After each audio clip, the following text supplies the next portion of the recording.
पहले जुगत जुगत होती थी, अब तो सिर्फ माँ बहन हो रही होती है। अब वो प्रोड्यूसर्स भी नहीं है। मुझे तब 7,000 मिला था। बोल्ड होना चाहिए, ये कोई बुरी बात नहीं है। आँख से कम ड्रेस नहीं बनवाती हैं। हम लोगों ने खुद ही इसको बर्बाद किया, खुद ही गंदा किया है कि सिर्फ लड़कियों को ही कॉम्प्रोमाइज नहीं करना पड़ता, लड़कों को भी करना पड़ता है। हम लोगों ने अपनी खिड़की पे अपने आप को बेचा है। खिड़की पे हमारी टिकट्स बिकती हैं हमारे नाम पे।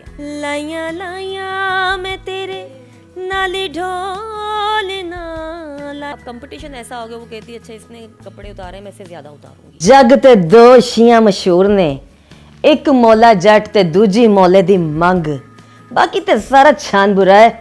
अस्सलाम वालेकुम नाज़रीन, पाकिस्तान स्टोरीज के साथ मैं आपकी मेज़बान हुआ खालिद एक नए प्रोग्राम के साथ। नाज़रीन, आज मेरे साथ सिदरा नूर साहिबा मौजूद हैं। ये फिल्मों में भी काम कर चुकी हैं, ड्रामों में भी काम करती हैं, स्टेज डांसर भी हैं, कोरियोग्राफर हैं, डांस सिखाती हैं। इन्होंने फिल्म इंडस्ट्री हो या ड्रामा इंडस्ट्री या फिर स्टेज हो, उसमें अपनी ज़िंदगी का एक हिस्सा वक्फ किया है। आज भी हम सब के लिए ये काम कर रही हैं, मेहनत कर रही हैं। आइए ज़रा इनसे जानते हैं कि ये सब करना कितना मुश्किल था और किस तरीके से ये इस फील्ड में आई हैं। सोचा नहीं था कि एंट्री मेरी इस फील्ड में हो जाएगी, लेकिन अचानक से ही हुई थी। काफ़ी टाइम पहले मैंने थिएटर से आगाज़ किया है, तो तमासील थिएटर से मैंने आगाज़ किया था। तो तब अफजाल अहमद साहब जिंदा थे और इरफान खोसर साहब उस ड्रामे के डायरेक्टर थे। बड़ी अच्छी टीम थी, बहुत बड़ी टीम थी।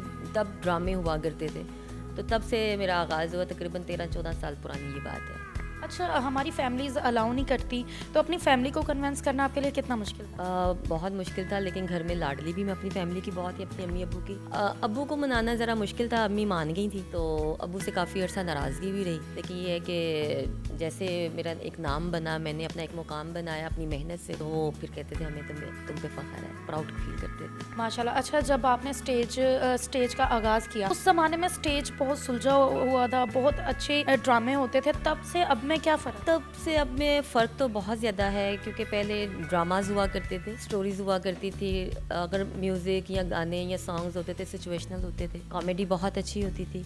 अब ये है कि अब सिफारिशी काम बहुत ज़्यादा हो चुका हुआ है। बाहर के लोग, जो लाहौर के लोग थे वो बैठ गए हैं, जो बाहर के लोग, बाहर की लड़कियां आ गई हैं, सिफारिशी लोग आ गए हैं, बदमाशी ज़्यादा हो गई है। माहौल थिएटर का फैमिलीज वाला वो नहीं रहा। अब हमारे स्टेज में जुगत का कंसेप्ट आ गया। आखिर ये कंसेप्ट लेकर कौन आया? जुगत का कंसेप्ट तो हमेशा से था, लेकिन वैसा नहीं था। मतलब कि पहले आपने बताया कि फैमिली कंसेप्ट होते थे, फैमिली ड्रामाज होते थे, जुगते होती थी, मगर ऐसी नहीं जैसी अब जुगते हो रही हैं। पहले जुगत जुगत होती थी, अब तो सिर्फ माँ बहन हो रही होती है। बड़ी मज़े की जुगते करते थे हमारे बहुत बड़े बड़े फनकार, बबू बराल साहब, अल्लाह जन्नत नसीब करे, ऐसे नाम है। मैं शागिर्द भी हूँ उनकी। और बड़े नाम है, शीबा हसन साहिबा, इस तरह के नाम जो कि थिएटर के नाम थे। और अब वो कॉमेडी नहीं रही है। अब लोग को उन कॉमेडी का, देखिए मुनव्वर ज़रीफ साहब का एक छाप थी पूरी दुनिया पे, आज तक लोग उनको कॉपी करते हैं, इंडिया में भी, पाकिस्तान में भी। आज भी थिएटर में कॉमेडी अगर होती है, फिल्म में कॉमेडी होती है, तो मुनव्वर ज़रीफ साहब को देख के होती है। लेकिन अब जो है माहौल, मैंने आपको बताया कि पहले डांसेज और थे, अब डांसेज और हो गए हैं, गाने कुछ और थे। अब वो प्रोड्यूसर्स भी नहीं है, अब वो लोग ही नहीं है जिनके साथ हम लोगों ने अच्छा काम किया हुआ है। अब आपने सबसे पहला ड्रामा किया तो उसका कितना मुआवजा मिला आपको? मुझे तब 7,000 मिला था। और वो ड्रामा मतलब एक स्पेल के हिसाब से चला करता था, लेकिन ड्रामा तब जब अच्छा चलता था तो साल 2-2 साल भी ड्रामे चलते थे। और वो ड्रामा ऐसा था, नाम था उसका घुंघरू गिरा शरीफों में, और उसमें बहुत बड़ी कास्ट थी हमारी। अफजाल अहमद, इरफान खोसर, रूबी अनम साहिबा और जफरी खान, ये सब लोग उसमें थे, नवाज अंजुम वगैरह। और मेरा वो इंट्रोडक्शन था, और बस। और मुझे तो स्टेज पे खड़े भी नहीं होना आता था, सीधी सी बात। आपका तब का कोई फेमस डायलॉग कोई हमें सुनाए? मेरा फेमस स्टाइल तो कुछ भी नहीं था, मुझे तो खड़े भी नहीं होना आता था। मेरे सीनियर्स ही हैं जिन्होंने कुछ सिखा दिया, कुछ था अंदर, और बस। अच्छा, स्टेज पे सब कुछ लाइव होता है पहले, अब ये काम नहीं है कि हमने रिकॉर्ड किया और उसके बाद में कटिंग शटिंग कर ली, बार बार हो गया। स्टेज लाइव है, आपने जो करना है, जो बोलना है, लोगों के सामने होना है। तो उसमें आपकी कोई ऐसी मिस्टेक, आप न्यू थी और मिस्टेक हो गई और फिर कवर ना हो रही हो? नहीं, आज तक थिएटर पे मुझसे कोई मिस्टेक नहीं है। हम्बल तो सभी हो जाते हैं, लेकिन मैं अपने आर्टिस्टों की, सुहेल अहमद साहब के साथ मैंने बहुत काम किया, तो वो कहते थे कि ये वो आर्टिस्ट है जिसका काम खड़े होकर मैं देखता हूँ और सुनता हूँ। मिस, हमारी जो ये फील्ड है, इसमें बोल्ड फोटोशूट्स कितने इंपॉर्टेंट है आज के ज़माने? देखिए, बोल्ड होना चाहिए, ये कोई बुरी बात नहीं है। बोल्ड किसी हद तक होना चाहिए, जिस फील्ड में हैं आप, जैसे कि हमारी शोबिज़ इंडस्ट्री है, तो अब वो दौर नहीं है कि आप अपने आप को कंजस्टेड रख के काम करें। जैसा काम है हॉलीवुड, बॉलीवुड, लॉलीवुड, तो मेरे ख्याल में आपको चलना चाहिए दुनिया के साथ साथ। थिएटर होते हैं उसमें जो कपड़े पहनने होते हैं, मुख्तलिफ किस्म के कपड़े होते हैं जो शायद आज के पहले थिएटर में वैसे नहीं होते थे, और आज बहुत ज़्यादा बोल्ड ड्रेसिंग होती है। ये ड्रेसिंग खुद आप लोग चूज़ करती हैं या फिर प्रोड्यूसर्स आकर या डायरेक्टर्स आकर बताते हैं कि आपने ये ड्रेस पहनना है या ये? से थिएटर में अब जो लड़कियां ड्रेसेस पहनती बहुत अच्छे पहनती हैं, और क्योंकि हमारे तो सीधे सीधे कुर्ते हैं, लाचे कुर्ते हैं, यही चल रहे हैं थिएटर पे। गानों का फ़र्क है, डांस का फ़र्क है। ड्रेसेस तो वो कंपटीशन में घर भी बेचना पड़े तो वो अपने आँख से कम ड्रेस नहीं बनवाती हैं। ड्रेस एंट्री ड्रेस ही देखने वाला लड़की का होता है, थिएटर की लड़की का। शायद किसी फैशन शो में कोई इस तरह का ड्रेस ना पहने, इतने बड़े बड़े ड्रेस और महंगे ड्रेस पहनती हैं। जस्ट डांस का फ़र्क होता है, कपड़े वही होते हैं जो पहले पहने जा रहे थे, आज भी पहने जा रहे हैं। अच्छा सिद्रा, ये डांस जो है पहले तो नहीं होता था, तब भी हमारा स्टेज का मारा था, और उस ज़माने में तो एक time he I think so stage का था जब आप एंटर हुई हैं इस फील्ड में, तो स्टेज ही देखा जाता था। कोई ड्रामों का, फिल्मों का इतना कंसेप्ट होगा भी नहीं। आज के ज़माने में भी वही थिएटर है, मगर डांस हमारे चेंज हो गए, हमारी सकाफत नहीं वैसी रही है जैसी होनी चाहिए थी। इसमें आप क्या समझ के, किसका हाथ है? जब मैं आई थी, जब मैंने थिएटर ज्वाइन किया था, तब भी यही बातें हो रही थी कि अब वो बात नहीं रही।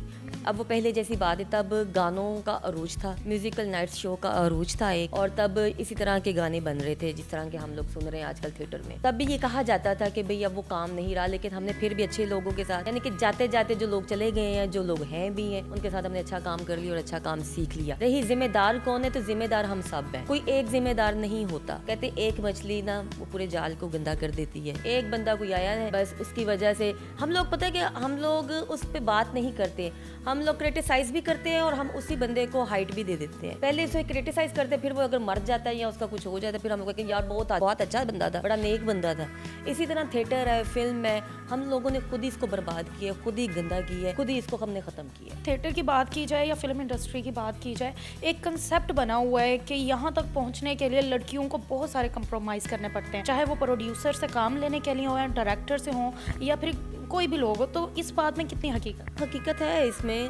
पहले मेहनत बहुत की है हम लोगों ने, काफ़ी सारे लोगों ने इसी तरह नाम बनाया, लेकिन अब हर फील्ड में कॉम्प्रोमाइजिंग आ गई हुई है। ठीक है, आप किसी भी मीडिया में चले जाएं, मैंने अपनी आंखों से देखा है, और ये चीज़ें मतलब हम लोगों ने देखी है, हर मीडिया में कॉम्प्रोमाइज़ पहले मांगते हैं। ये कॉम्प्रोमाइज़ खवातीन के लिए क्यों है? नहीं, वैसे लड़कों को भी बड़ी बड़ी कुर्बानियाँ देते हमने देखा है, और फैशन इंडस्ट्री में मैंने बड़ी चीज़ें इस तरह की नोट की हैं कि सिर्फ लड़कियों को ही कॉम्प्रोमाइज़ नहीं करना पड़ता, लड़कों को भी करना पड़ता है। लेकिन कुछ कहते कुछ पाने के लिए कुछ खोना पड़ता है, तो लोगों ने ये रास्ता ढूंढ लिया, जबकि ये रास्ता सही नहीं है। अपनी मेहनत करें आप, मैं कहती हूँ आपके पास काम है ना, आप में टैलेंट है, आप मेहनत करें, आप एक दिन अपने मुकाम पे ज़रूर पहुँचेंगे। जरा स्टेज में काम करना और फिर अपनी इज्जत को बचा कर चलना, बरकरार रखना, तरह तरह के लोग भी आए होते हैं, तरह तरह के प्रोड्यूसर्स होते हैं, ये सब एक खातून के लिए कितना मुश्किल बहुत है। अगर खातून समझदार हो तो वो बड़े अच्छे से इन सब में से निकल भी सकती है और अपना काम भी कर सकती है और अपना नाम भी बना सकती है। बात की जाए तो ड्रेसिंग कुछ ऐसी होती हैं, शायद लाचा कुर्ता ही हो, मगर कुछ डांस के स्टेप्स ऐसे होते हैं जो शायद मुनासिब नहीं होते हैं, और आप जैसी कोई अगर खातून मना करते हैं कि हमने ये नहीं करना, ये हमने स्टेप ही नहीं करना, तो फिर क्या होता है? मतलब कि कितना ज़रूरी है, किसकी तरफ से आपको प्रेशर होता है कि आपने करना ही करना है? मैंने पिछले दिनों जितने भी ड्रामाज किए हैं, मैंने अब लाहौर में काम कम कर रही हूँ। उसकी वजह यही है कि यहाँ पे एक तो मतलब सिफारशी काम बहुत ज़्यादा है, सेकंड ये कि अब हमारे थिएटर्स में एक रीत सी चल पड़ी है कि जी वो फलां लड़की के इतने लोग आते हैं, फलां लड़की के इतने लोग आते हैं। हम लोगों ने अपनी खिड़की पे अपने आप को बेचा है, खिड़की पे हमारी टिकट्स बिकती हैं हमारे नाम पे, जहाँ पे पूछा जाता है हाँ फलां आर्टिस्ट है तो फिर हम टिकट लेते हैं, हम वो फनकार हैं। तो हम लोगों ने तो ये जिम्मेदारी ली नहीं है कि भाई हम लोग कितने बैठाएंगे और आगे कितने बैठेंगे और पीछे कितने बैठेंगे। तो इस वजह से मैं थिएटर में बहुत कम काम कर रही हूँ। कमर्शियलिज्म होना चाहिए, गंदा नहीं होना चाहिए। ये बहुत अच्छी बात है, मीन्स के जहाँ पर स्टेज में बात आ जाए कि आपने ये स्टेप्स करने हैं या ऐसी ड्रेसिंग करनी है, वहाँ पर सल्यूट है इनको कि इन्होंने इस चीज़ को जवाब दिया और आगे बढ़ी हैं। मिस इसके अलावा भी आप माशाल्लाह से हमें आए दिन कहीं ना कहीं एक्टिव नज़र आती हैं, फिल्मों में, ड्रामों में, उसके अलावा डिफरेंट चैनल्स के ऊपर। तो क्या क्या कर रही हैं साथ साथ? मैं आजकल तो समा पे हूँ, वहाँ पे सुपर ओवर शो के नाम से मैं उसमें as artist, as a singer काम कर रही हूँ। बड़ा अच्छा फीडबैक आ रहा है, पब्लिक का, लोगों का बहुत अच्छा, मुझे बहुत अच्छा लगता है कि मैं जिस फील्ड में भी आई हूँ, मैंने थिएटर ज्वाइन किया है तो मुझे पब्लिक का बहुत प्यार मिला। मैंने फिल्म ज्वाइन की, मुझे पब्लिक का बहुत प्यार मिला, थिएटर में बहुत प्यार मिला, टीवी पे बहुत अब मिल रहा है, तो मज़ा आ रहा है। बस काम कर रहे हैं, यही हमारी एक्टिविटीज़ है, इसके बगैर हम जिंदा भी नहीं रह सकते। बिल्कुल ऐसी एक आर्टिस्ट है, आई थिंक सो वो काम के बगैर बिल्कुल नहीं जिंदा रह सकता। अच्छा, आपने सिंगिंग की बात की, तो जहाँ आज तक लोगों ने सिर्फ आपके जलवे देखे हैं, वहाँ पे शायद आपकी आवाज़ ना सुनी हो, तो हम चाहते हैं कि हम कुछ सुन लें आपसे। काफ़ी सारे लोगों को पता भी है कि मैंने सिंगिंग स्टार्ट की हुई है। अच्छा, कुछ सुना दे प्यारा सा। लाया लाया मैं तेरे नाल ढोलना, लाया लाया मैं तेरे नाल ढोलना, एक दिल सी रहा मेरे कोल ना, मैं ते लुटी गईया ढोलना, मैं ते लुटी गईया, लाया लाया। अभी मैं फ्लो में आ रही थी, कुछ और खूबसूरत। इतनी माशाल्लाह से आपकी प्यारी आवाज़ है, सिंगिंग की तरफ क्यों नहीं रवां दवा हुई? शायद आज आप हमारे पाकिस्तान का एक बहुत खूबसूरत सिंगर्स में आपका नाम आता है। बिल्कुल इंशाल्लाह आएगा भी, क्योंकि मुझे बस ना सिंगिंग का एक्चुअली शौक नहीं। मेरी अम्मी क्या कहा करती थी कि भाई तुम्हारी आवाज़ अच्छी है तो मरे डांस ना कर, गाने वाले पासे आ जा। आपने ना यकीन करें, यहाँ पे मेरा दिल जीत लिया है। अच्छा, आप डांस भी सिखाती हैं, तो किस टाइप का डांस आप सिखाती हैं और उसमें क्या क्या चीज़ें सिखाने पड़ती हैं? रक्स सज़ा की शायरी है, तो रक्स ऐसा होना चाहिए, चाहे वो आप हिप हॉप करें, चाहे आप वो कंटेम्प्रेरी करें, चाहे आप क्लासिकल करें, चाहे आप भारतनाट्यम करें, तो उसमें एक फ़ील होनी चाहिए डांस में। बहुत से स्टेज डांसर्स ऐसे भी हैं जिन्होंने स्टेज का नाम खराब किया, जैसे कि अपने बहुत ज़्यादा बोल्ड या बेहुदा कुछ डायलॉग्स की वजह से, बेहुदा डांसेस की वजह से, तो उन स्टेज एक्टर्स की वजह से आप लोगों पर कितना असर पड़ा? कुछ डांसर्स ऐसी आई थी जिनकी वजह से थिएटर का माहौल आज तक, कोर्ट ने भी उनके ऊपर किए, आज तक वो ख़राब ही है। और अब कंपटीशन ऐसा हो गया, वो कहती है अच्छा इसने कपड़े उतारे, मैं इससे ज़्यादा उतारूंगी। अब उसमें ज़िम्मेदार सिर्फ वो डांसर नहीं है, उसमें ज़िम्मेदार आपका प्रोड्यूसर, उसमें ज़िम्मेदार थिएटर का पूरा अमला है। तो इसको रोक नहीं रहा, वो तो उसको कह रहे हैं वेरी गुड और करो, हमारा तो शो अच्छा जा रहा है। उसमें डांसर, मैं कहती हूँ डांसर तो मासूम है, वो तो कह रही मैंने तो नाम कमाना है, मैंने पैसे कमाने, मुझे इतना डांस नहीं आता, मुझे तो यही आता है, मैं कपड़े उतार के खड़ी हूँ तो खड़ी हूँ। मैं तो ये कहती हूँ कि आप खुद सारी एक टीम होती है। अब आप आई हैं, आपके साथ दो और भी लोग हैं, आप टीम वर्क हो, ठीक है। आप कुछ करोगे, सही करोगे, गलत करोगे, क्योंकि इनमें से कोई आपको कहेगा या ये करेंगे या आप कहेंगे कि यार ये सही नहीं है। जब वहाँ पे कोई सही गलत को देख ही नहीं रहा, जो काम करने वाले लोग हैं वो घर बैठे हुए हैं, जो काम करने वाले नहीं लोग हैं उनको काम करवाया जाए। भाई बात वही आ गई। देखिए, अगर शुरू से रोका होता ना, कंट्रोल किया होता, मैं इसके साथ साथ हुकूमत को भी कहूँ, हमारे जो लाहौर के मतलब DCO हैं, जो आपके सेंसर बोर्ड वाले होते हैं, अगर इनमें वो आते भी हैं, यहाँ पे बहुत अजीब सा गंद मच गया हुआ है। शुरू से हम लोगों ने आग को हवा दी है, उस आग को बुझाने की कोशिश नहीं की है। मैं कभी भी किसी भी लड़की को जिम्मेदार नहीं ठहराऊंगी कि किसी लड़की, अगर शुरुआत किसी लड़की ने की है तो आप रोकते, आपने काम वाले लोगों को बिठा दिया, आपने उन लड़कियों को आगे ले आए। आज लाहौर में लाहौर की लड़कियां कम काम कर रही हैं और आउटसाइड की लड़कियां ज़्यादा काम कर रही हैं। यहाँ पर जो गलती है ना, वो हमारे ड्रामा निगारों की है, हमारे प्रोड्यूसर्स, हमारे डायरेक्टर्स और हमारे राइटर्स। सबसे पहले तो हमारे राइटर्स इसमें मुलव्विस है, जो लिखते हैं कि अदाकारा का ये डायलॉग है, ये स्टेप है, ये ड्रेसिंग है। तो काइंडली थोड़ा सा पाकिस्तान के कल्चर को प्रमोट करें।